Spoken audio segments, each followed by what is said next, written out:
शुण हे श्रोता वृंद मन कर्ण देई मंगला पुराण नाम ग्रंथ नाम बही परीक्षित शुक पक्षी गपिले गोपन ताहारी नाम अटे मंगला पुराण।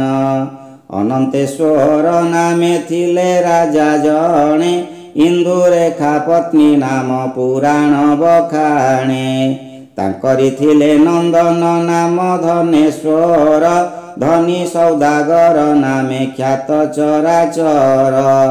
अवज्ञा करिला सीना मंगला मातांकु केउ समदंड काम मिलिला ताहांकु।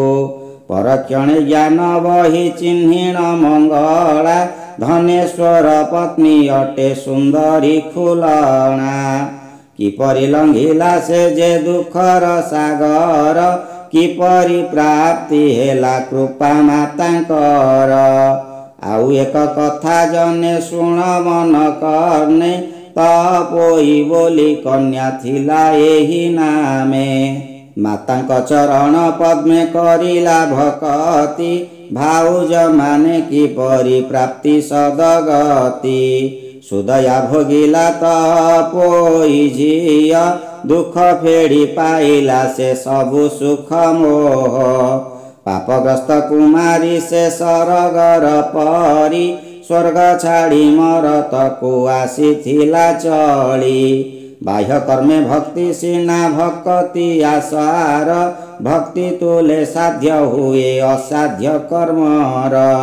माता पिता बोली एका सकलटी ताहा ज्ञान रजिटी थिले हेबु बाहा बाहा।